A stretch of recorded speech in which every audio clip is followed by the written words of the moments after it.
こんにちは。片付けトントンの高橋です。竹内です。ペロッと完了、波盛りハウス、どんぶり山とちょっぴり沼をお届けします。ちなみに今回は1話完結。片付け、簡易清掃、ビフォーアフターまでこの動画に丸ごと収録しています。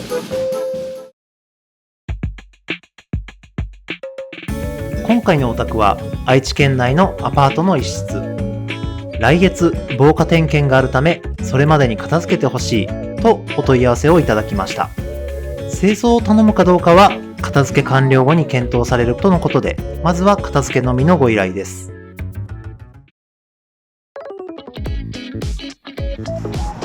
はい、今日はワンルームですね。玄関からこんな感じです。玄関ドアを開けてすぐのところに衣類やプラスチックなどがあります。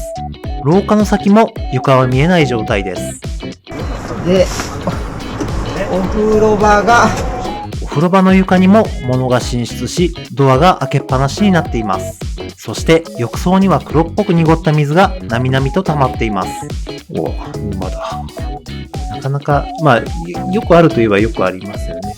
時間経っちゃうとどうしても黒っぽくなっちゃいますし、誰が行くのか楽しみな感じがしますけど、水を抜いてほしいっていうことなので、なんとか原因を見つけて直していきます。お客様にお伺いしたところ、浴槽の排水口が詰まっているとのことでした。水が濁っていて中がどうなっているのか全くわからない状態です。まずは洗い場と洗面台のものを片付けてから詰まり除去を行う予定です。キッチンにはビニール袋とペットボトルが山になっています。で、廊下を進むとトイレですね。トイレのドアは人一人がやっと通れるくらいの隙間があります。物に邪魔をされてこれ以上開けることも閉めることもできない状態です。暗いんでちょっと悪いかもしれないですけど、はい。で、冷蔵庫ですね。高さは見てもらったら分かるように冷蔵庫の半分埋まってるような感じですかね。で、これが部屋。ちょっと見積もりの時より増えたかな。リビングはコンビニ弁当などテイクアウト用の容器がたくさん積み重なり、部屋の真ん中に向かって小高い山のようになっています。うどんやラーメン、カツ丼などで使われる丼系の容器が多い印象です。基本的にはカサカサ系で進めば進むほど足が埋もれていくような感じです。丼山の表面にあるものは食べきってある容器ばかりのようです。で、ベッドの上こんな感じですね。ロフトの上には照明カバー、紙パック、プラスチック容器などがあります。はい、以上です。頑張ります。本日の出動は6名。まずはリビングに3名、それ以外の場所と運び出しに3名でスタートです。ちなみにこの動画の撮影は2019年の9月です。埃や匂いの少ない案件だったため、スタッフはマスクを着用していません。現在、片付け作業にお伺いする際は、マスクの着用を徹底しています。また、毎朝、スタッフは事務所入り口で検温を行い、発熱がある場合は出社しない規則になっています。事前に残しておくものをお伺いし、リストを作成しました。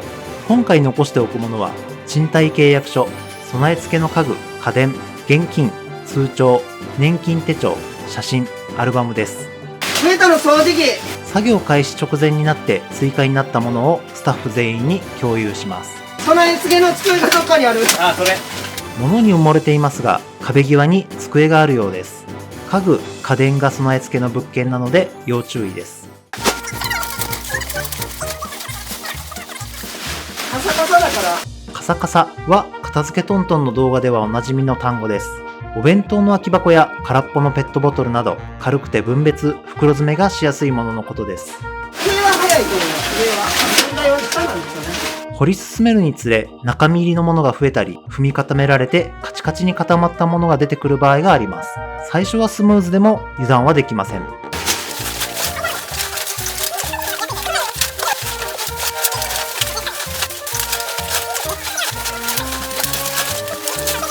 あっという間にいっぱいになった袋を廊下にパスします。ここたまる。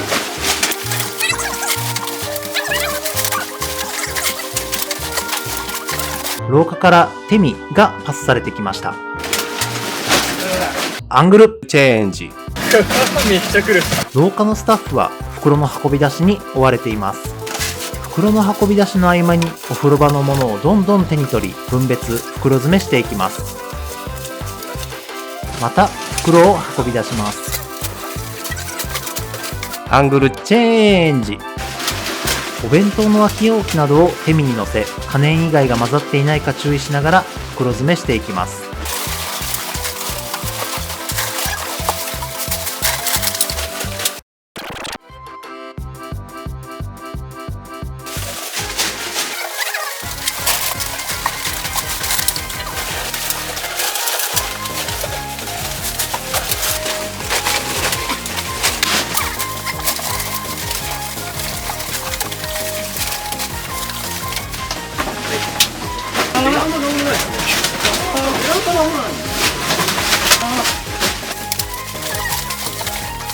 時々ペットボトルが絡んでくるからめんどくさい。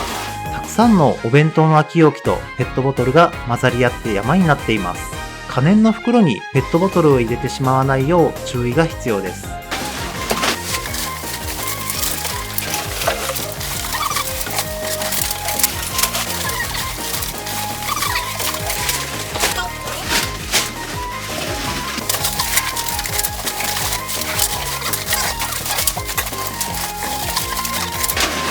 意外とラッキーなことに下まで全部カサカサです。この時点で作業開始から約8分、いつの間にか机の天板が見えるようになりました。作業開始時には足の付け根まで埋まってしまうほどの高さがありました。今は床に立つことができているようです。座椅子を動かせるようになりました。はい。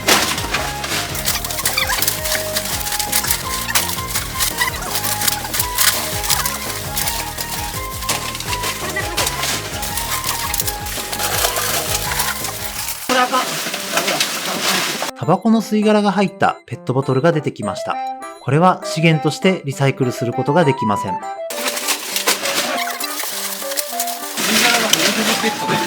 どうやら日常的にペットボトルを灰皿代わりにされていたようです。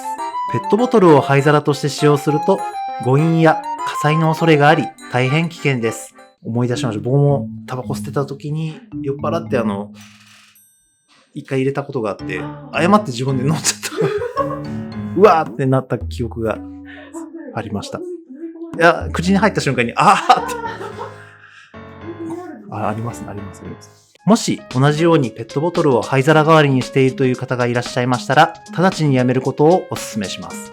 また、灰皿代わりにしたペットボトルは処分する際にも注意が必要です。吸い殻の入ったペットボトルはリサイクルすることができません。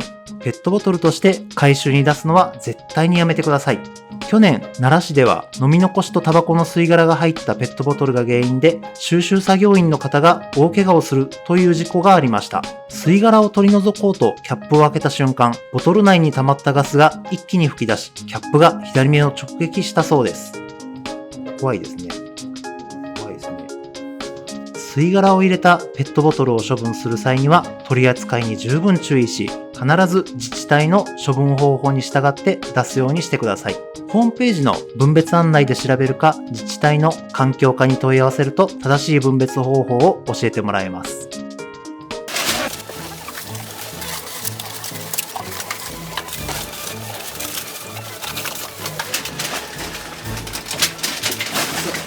この日の最高気温は 27.8 度。暑いですね。熱い。マスクしてるから余計暑い。作業に熱中していると全身がじっとり汗ばみ、汗が額を伝い落ちてきます。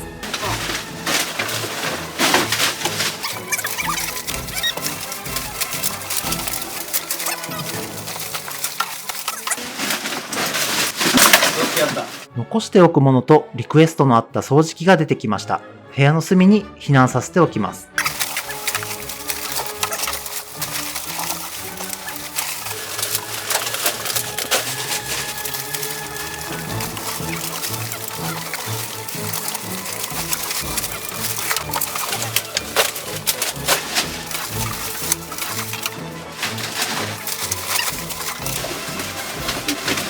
窓に近いエリアは随分物が少なくなりました。もう少しで床が見えそうです。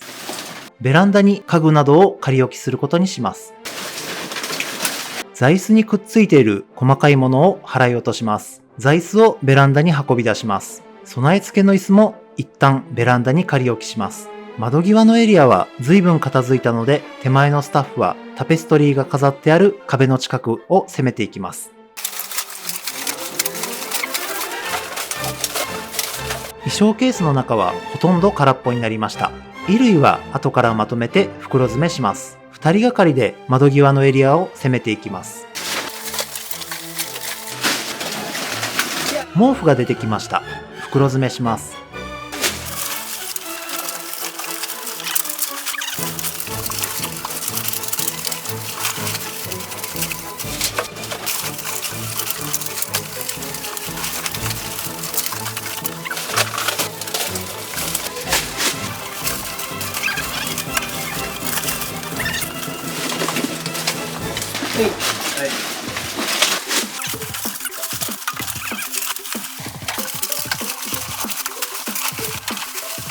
湿ってないもんね。水分を含んだものが混ざっている場合、床や敷物にも染み込んでしまっていることがあります。今回はしっかり食べきってある容器ばかりだったので、絨毯も乾いています。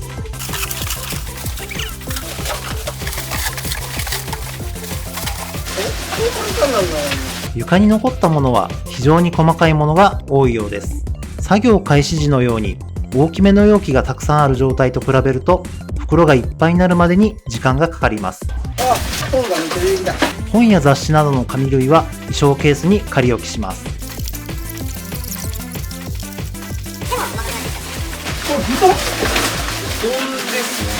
足元にあるくすんだ黄緑色のものは布団のようです。持ち上げる？いや、でもペットが結構あるんで、布団の上にはたくさんのペットボトルが乗っています。ペット先抜きましょうか、じゃあ。布団の上のペットボトルや紙類などを取り除いていきます。布団が一部持ち上げられるようになりました。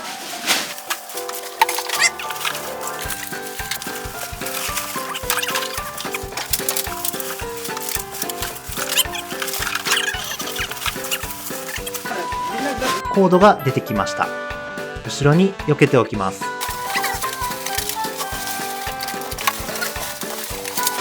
ついに布団を引き抜くことができました。袋詰めします。床に残ったものはかなり細々としています。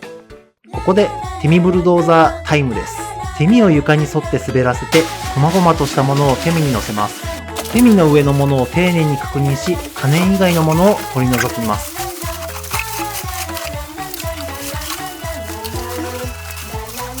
テミの先を袋にセットします。可燃以外のものが混ざっていないか、もう一度よく確かめながら袋詰めします。根気よく同じ作業を繰り返していきます。座布団のようなものが出てきました。袋詰めします。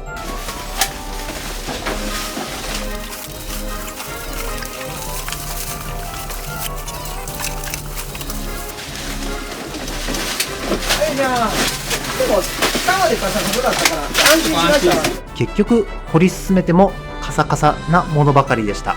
かなりスムーズに作業が進んでいます。アングルチェンジ。一方、廊下のスタッフはお風呂場の片付けが一段落し、廊下を攻めているところです。玄関のスタッフがリビングに向かって袋の束をパスしています。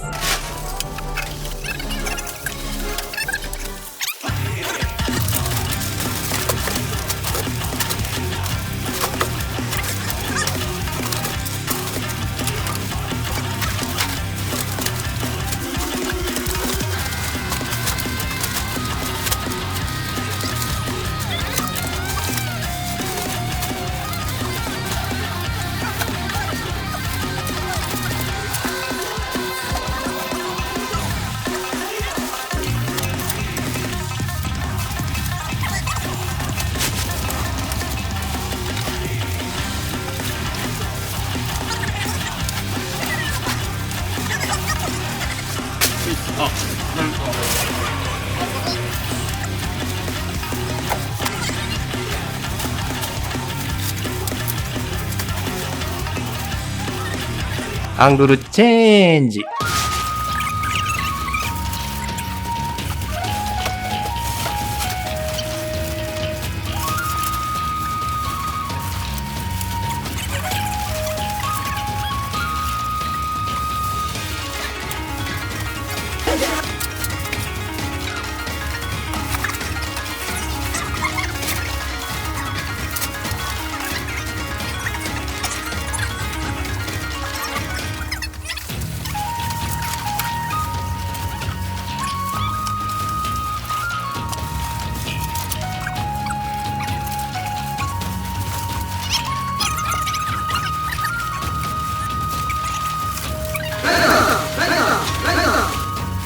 電子機器が出てきました。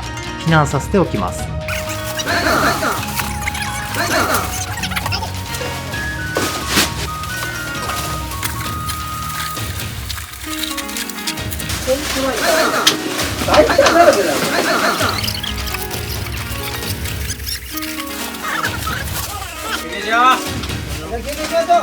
この時点で作業開始から50分。作業前のリビングは空容器やペットボトルなどの山で太ももくらいまで埋まるような状態でした。広い範囲で絨毯が見え、楽々歩けるようになっています。廊下のスタッフは引き続き目の前のものを分別、袋詰めしつつ、リビングからの運び出しに対応していきます。お風呂ありますよ。風呂場は全部出た。風呂は出ました。で、資源が。お風呂場にあったものの片付けは完了し、資源が仮置きしてある状態です。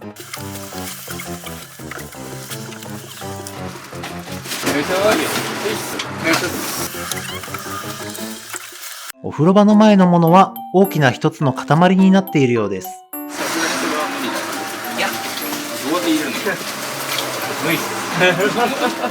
持ち上げることはできましたが、このまま袋詰めするのは不可能です。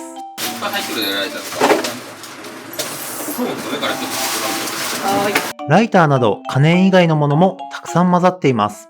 まとめて一気に袋詰めするのは諦めて根気よく分別していきます。衣類のようなものに小銭が張り付いています。小銭多いですね。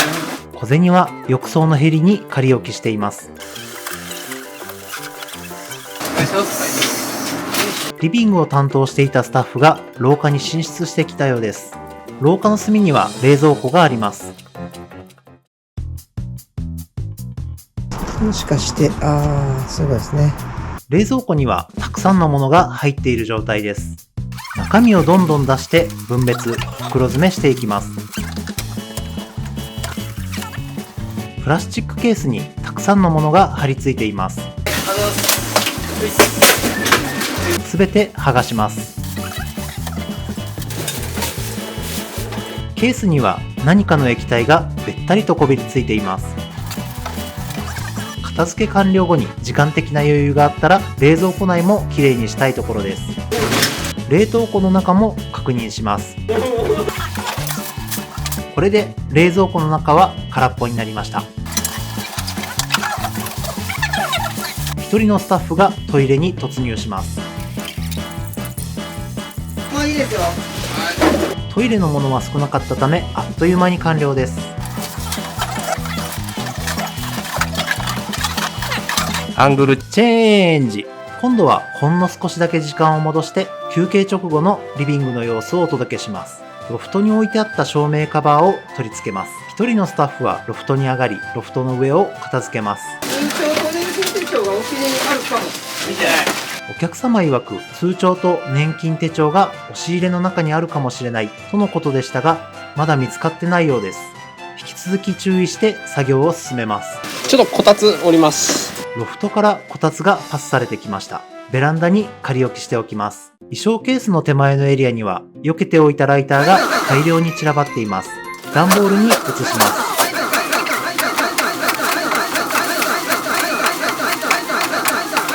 衣装ケースの中と周辺には紙類が仮置きしてあります。袋詰めしていきます。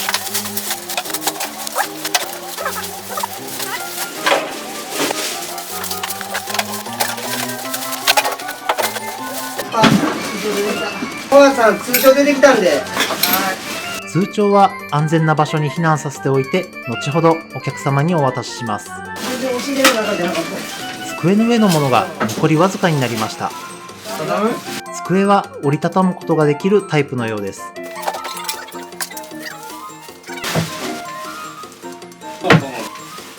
机を折りたたんだことでスペースが広くなりました。これはでもいらないんですよ。衣装ケースは処分するとのことです。衣類は布類としてリサイクルするため、まとめて袋詰めしておきます。衣装ケースを解体します。3人で支柱をぐるぐる回して取り外していきます。すべての支柱が短くなったらひっくり返します。棚板のパーツから支柱を引き抜きます。衣装ケースの解体が完了しました。いよいよリビングはラストスパートです。床に残ったものを2人がかりで分別、袋詰めしていきます。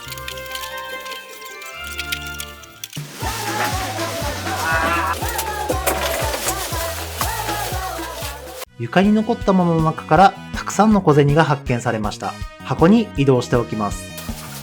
窓際のスタッフはペットボトルの入った袋が2つあることに気がつきました。作業が終盤に入ったら同じものの入っている袋は1つにまとめます。ベランダに仮置きしておきます。床に残ったものをセミブルドーザーで集めていきます。小銭などが混ざっていないかを確認して袋詰めします。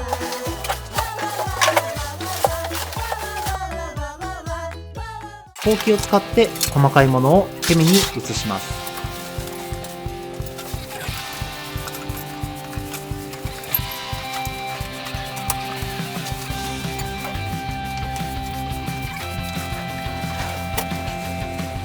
ベランダに仮置きしていたものをどんどん運び出していきます。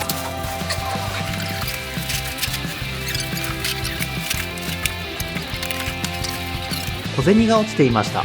小銭入れに避難させておきます。ほうきと手身を使って床に落ちている細かいものを拾い集めていきます。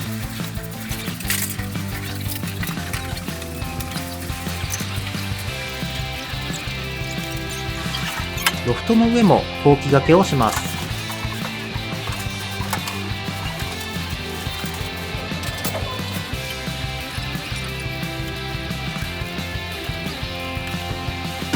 掃除機を持ってロフトに上がります。ロフト全体に掃除機をかけます。掃除機のヘッドを外し、棚と床の間や幅木と床の間などの隙間のほこりを吸っていきます。掃除機のヘッドを取り付けて床全体に掃除機がけをします。アングルチェンジ。続いて机の掃除です。中性洗剤とタオルを持ってきました。机に中性洗剤を噴霧し、タオルで水拭きしていきます。タオルで汚れを落としきることはできなかったので、今度はスポンジを使います。中性洗剤を噴霧したスポンジで優しく撫でるように洗浄します。水拭きします。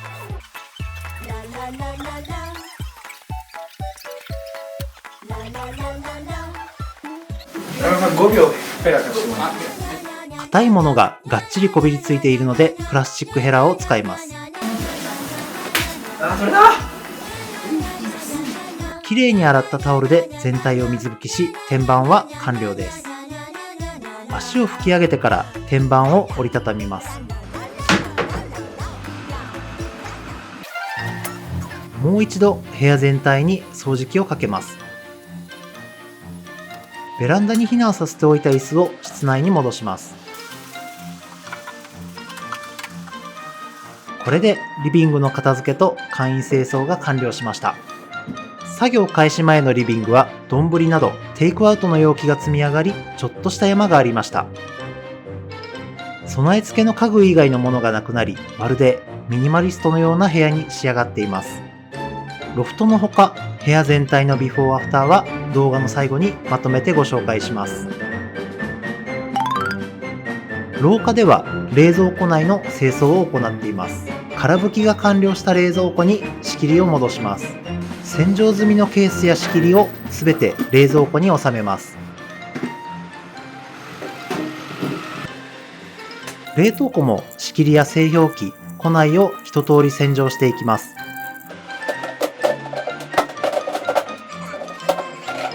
最後にドアなどを丁寧に拭き上げます。これで冷蔵庫の清掃が完了です。アングルチェンジ。ここで時間を戻してお昼休憩直後の廊下とお風呂場の様子をお届けします。作業前のお風呂場はこんな感じでした。午前中のうちに床にあったものの片付けは完了しました。ペットボトルや缶などの資源、小銭、ライターなどが仮置きしてある状態です。濁っている水の中には物が沈んでいるようです。詰まりの解消を目指して沈んでいるもの、詰まっているものを取り除いていきます。プラスチックの棒で水の中を探ります。沈没していた衣類などをすくい出し袋詰めしていきます。もう一度水の中を棒で探ります。もうそろそろラバーカップじゃないと。浴槽に沈んだものはほぼ取り除きましたが、まだスムーズに水が流れないようです。ラバーカップみたいな充電詰まってます。一回だけましょうか。リビングに溜めてあった袋をどんどん運び出していきます。スタッフがラバーカップを片手に意気揚々と戻ってきました。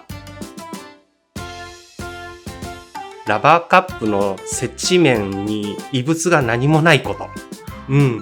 ちょっとでも隙間があると、そこから空気とかいろんなものが入ってしまうので、吸いにくいですね。ズボッと思いっきり上げる。思いっきり上げると、上げすぎて自分の顔に液体がかかるときあります。ちょっと残念な気持ちになりますね。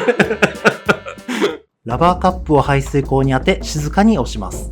力を入れてグッと引いたら水が流れているかどうか確認します。押したり引いたりをリズムよく繰り返します。浴槽内にはたくさんの小銭が落ちているようです。これレトロみたいになってるから。どいてみなさい。はい。スタッフチェンジ。浴槽と洗い場の排水口をチェックし、詰まっているものを取り除いていきます。じゃあ僕トイレ掃除やろうかな。ここまでの作業が順調に進んだため、少しだけ時間に余裕ができました。軽くこの床をもうちょっとやってあげた方が。トイレや廊下など汚れの気になる箇所をできる限り掃除していく作戦です。再びラバーカップチャレンジです。洗い場の排水口を確認しながら浴槽に水を流してみます。どうですか。流れました。あ、すごい。無事詰まりを解消することができました。はい、じゃあそこで僕スタッフチェンジ。ライターや小銭などの細かいものも残さず拾い集めます。ライターどっか集める。ライターこの中に。これでお風呂場の片付けが完了しました。スポンジを1個取っていただいてもよろしいでしょうか。すみません。はい、ありがとうございます。撤収まで残り30分ほど、軽く清掃を行います。まずは洗面台です。中性洗剤を噴霧したスポンジで洗面ボウル、カラン、周辺の壁などを洗浄し、シャワーで洗い流していきます。続いて床面もスポンジで優しくこすり、シャワーで洗い流します。壁や洗面ボウルの下部、浴槽の側面なども丁寧に洗っていきます。洗い場の排水口に残ったものを取り除きます。もう一度床面を洗浄し、シャワーで洗い流します。浴槽のヘリや周辺の壁なども中性洗剤を噴霧したスポンジで優しくこすります。最後は浴槽内の汚れに取り掛かります。ちょっとこれこすっても取れないんですけど。全然取れないですよ、全然取れない。やばい。浴槽にこびりついた汚れはなかなか手強いですが、時間いっぱいまで粘ります。残念ながらここでタイムアップとなりました。この段ボール何？あ、これライター入ってます。そんなの？最後にライターの入った段ボールを運び出し、これにて作業完了です。終了ですね。作業前は玄関を開けるとすぐに衣類やプラスチック容器などがあり、廊下の先まで続いている状態でした。散らばっていたものが全てなくなり、リビングの奥まで見渡せるようになりました。廊下左手に設置されたキッチンにはビニール袋とペットボトルが溢れていました。全て片付け、洗剤だけがポツンとある状態です。清掃なし現場で余った期間で掃除は頑張ってみましたが、冒頭でもご紹介した通り、今回は片付けのみのご依頼でした。片付けが予定より早く進んだため、一部清掃を行いましたが、汚れを落としきるには時間が足りませんでした。お風呂場が作業前のお風呂場は浴槽の排水口が詰まり、濁った水がなみなみと溜まっている状態でした。洗面台と洗い場にあったものを片付けた後、浴槽に沈んでいたものをすくい出し、排水口の詰まりを解消しました。沼の色が残ってますね。すごい。一回こすったぐらいでは汚れが落ちなかったので、もうちょっとやるには時間がかかります。トイレもちょっと頑張ったんですけど、トイレはちょうど便座と同じくらいまでの高さまで衣類やプラスチック容器が溜まっている状態でした。すべてのものを片付けた後、簡単な清掃を行いました。で、部屋なんですけれども、